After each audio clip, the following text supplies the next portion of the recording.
A paz do Senhor, amados, estamos aqui novamente para falar acerca de família e não podia ser diferente, falando sobre o relacionamento conjugal, que é algo muito importante, né? Deus quer que vai tudo bem, então eu acredito que você também queira e o nosso objetivo é esse. Por isso eu gostaria falar com você hoje, para vocês hoje, os deveres do marido e da esposa no casamento. O texto que eu quero meditar com vocês está em Gênesis capítulo 2, verso 15 a 18, que diz: E tomou o Senhor Deus o homem e o pôs no jardim do Éden para lavrar e o guardar.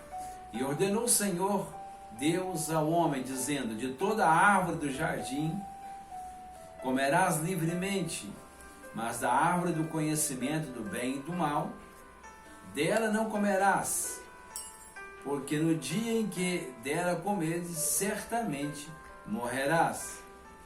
E disse o Senhor Deus: Não é bom que o homem esteja só. Far-lhe-ei uma ajudadora para ele. Quando Deus criou o homem e o estabeleceu no Éden, o Senhor deu-lhes duas atribuições: lavrar e guardar o jardim. Gênesis 2,15. Antes mesmo de criar a mulher e estabelecer a família, a qual já estava nos planos de Deus, o Criador definiu o papel do homem como provedor e protetor de sua família. Quero começar essa palestra falando sobre os deveres do marido. O marido, primeiramente, ele deve ser o provedor.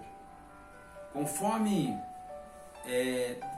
a epístola que Paulo escreveu aos Efésios, no capítulo 5, versos 28 e 29, diz assim: Assim devem os maridos amar as suas próprias mulheres como a seus próprios corpos. Quem ama a sua mulher, ama a si mesmo. Porque nunca ninguém odiou sua própria carne, antes as alimenta e sustenta. Como também o Senhor a igreja. Segundo a Bíblia, o marido deve ser o provedor das necessidades da mulher e de toda a sua casa.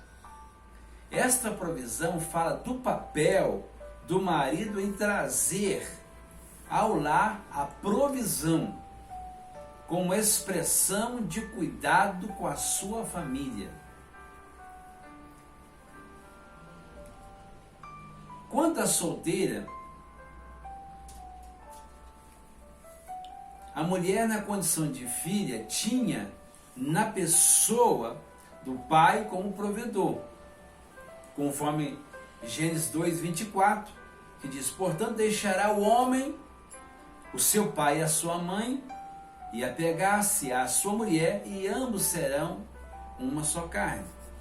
Ao deixar o pai e a mãe para unir com seu marido em uma só carne, o provedor passa a ser o próprio marido.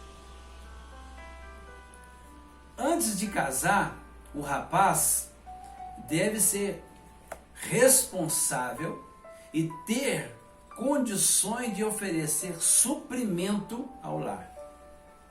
Como Salomão escreveu em Provérbios, capítulo 24, verso 27, Prepara de fora a tua obra e aparelha no campo, e então edifica a tua casa. Não construa a sua casa, nem forme o seu lar, até que as suas plantações estejam prontas e você esteja certo de que podes ganhar a vida. Falei em duas versões de Bíblia, né? De último agora, na nova tradução da linguagem de hoje, vou repetir, na nova tradução da linguagem de hoje diz: Não construa a sua casa, nem forme o seu lar, até que as suas plantações estejam prontas e você certo de que pode ganhar a vida. E quando não age assim, quando o marido, como o rapaz, ele não age assim, ele é pior do que o infiel. Como dizem Paulo escrevendo a Timóteo no capítulo 1, aliás, no capítulo 5, verso 8, que diz: mas se alguém não tem cuidado dos seus e principalmente dos da sua família, negou a fé e é pior do que o infiel. Observação. Observamos que há muitos casos que a mulher trabalha fora e coopera com o marido no sustento da casa. Não acho isso errado, desde que o cuidado e a criação dos filhos não seja comprometido. O que infelizmente não tem acontecido em muitos lares de casais. Errado, eu acho, é trocar os papéis, e o que está acontecendo muito hoje em dia. É o homem ficando em casa enquanto a mulher faz a provisão da casa. Então, se falei que primeiro ele deve ser provedor, agora é como protetor. Não é pensar em dar uma surra ou fazer qualquer coisa quando alguém mexer com a sua mulher, que é o sinônimo de proteger a sua esposa e filhos. Mas sim, essa proteção deve estar da esposa, dos filhos, espiritualmente, cobrindo de orações. Também o papel do sacerdote no lar é ensinar a sua família a andar de acordo com a palavra de Deus, conforme Deuteronômio capítulo 6, versículos 6 e 7, que diz: todas essas coisas, todas essas palavras que hoje lhe ordeno estarão no seu coração. Ensine-as com persistência aos seus filhos. Converse sobre elas quando estiver sentado em casa, quando estiver andando pelo caminho, e quando deitar e quando se levantar. Esse é o dever do marido. Agora, o dever da esposa.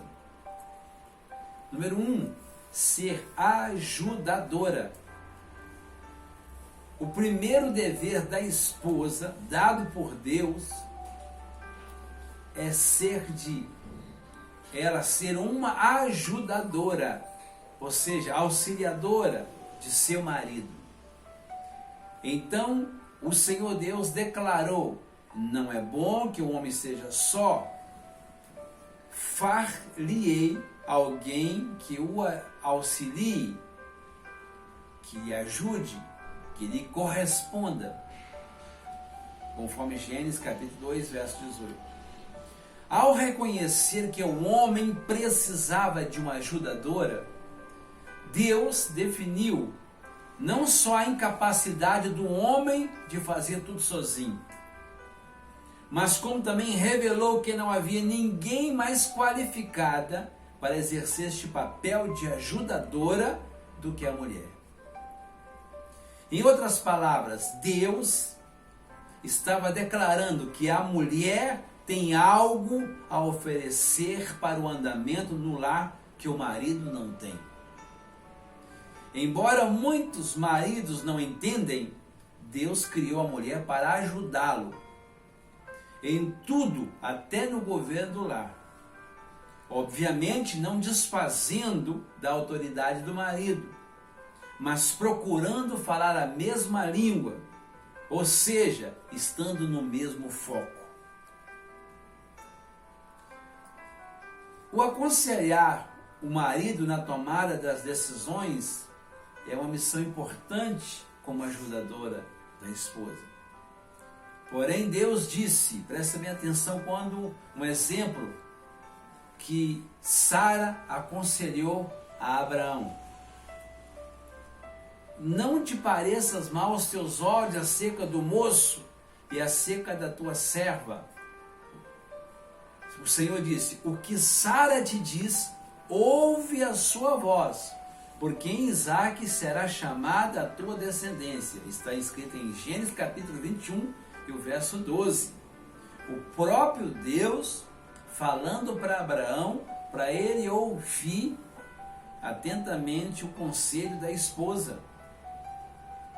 E como ajudadora, a mulher precisa entender que ela tem uma grande capacidade de edificar ou de derrubar o lar. Provérbios 14, verso 1 diz: toda mulher sábia edifica a sua casa, mas a tola derruba com as próprias mãos. Então falei de a missão da esposa de ajudadora. Quero falar agora ela de como administradora do lar. A Bíblia refere a mulher como donas da casa. No Antigo Testamento, também como no Novo Testamento. No Antigo Testamento, quero citar um exemplo da viúva que hospedou Elias. No capítulo, em 1 livro de Reis, capítulo 17, também o verso 17, só para citar isso, a Bíblia diz lá: algum tempo depois, o filho da mulher, dona da casa, ficou doente. Foi piorando e finalmente parou de respirar. Observe que neste versículo citou lá a viúva, dona da casa. No Novo Testamento, quero citar uma outra passagem que está em Tito, capítulo 2, verso 3 até o 5,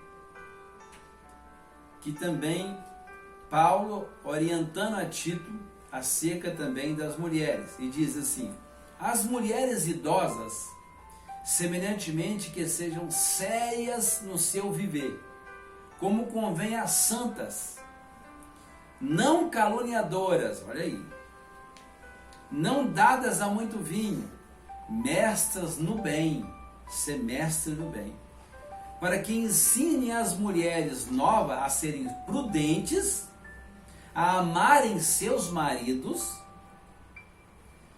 e amarem seus filhos, a serem moderadas, castas, boas donas de casa, aí, boas donas de casa, sujeitas a seus maridos, a fim de que a palavra de Deus não seja blasfemada. O que me chama a atenção aqui, que as mulheres mais idosas deveriam aconselhar as mais novas, primeiro, a amar, aconselhar e ensinar ela a amar os seus maridos e serem boas donas de casas. Coisa tremenda aqui. Isso não quer dizer que o lar é só delas, mas que é o dever e a responsabilidade do cuidado do lar com as suas tarefas. Pertencem à esposa. O homem pode ajudar a esposa nas tarefas do lar, porém não é dever dele, é cooperação quando ele faz isso. Bom, amados, então já que falei dos deveres do marido e os deveres da esposa, que eu creio que ficou bem claro, e que se nós portarmos dessa forma, é um casamento que dure até que a morte os separe. Concluindo, eu quero dizer o seguinte: o trabalho da esposa sempre, ao longo do tempo, foi uma parceria com o marido. Por exemplo, é só um exemplo, o marido caça e pesca, a esposa cozinha. O marido apacenta o rebanho, a esposa tosquia e recolhe o leite. O marido planta e colhe o fruto da terra, ou compra no supermercado. A esposa prepara e faz a comida.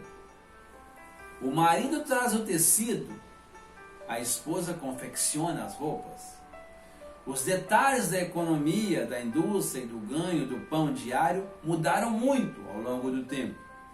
Mas a ideia divina de parceria entre o casal permanece a mesma.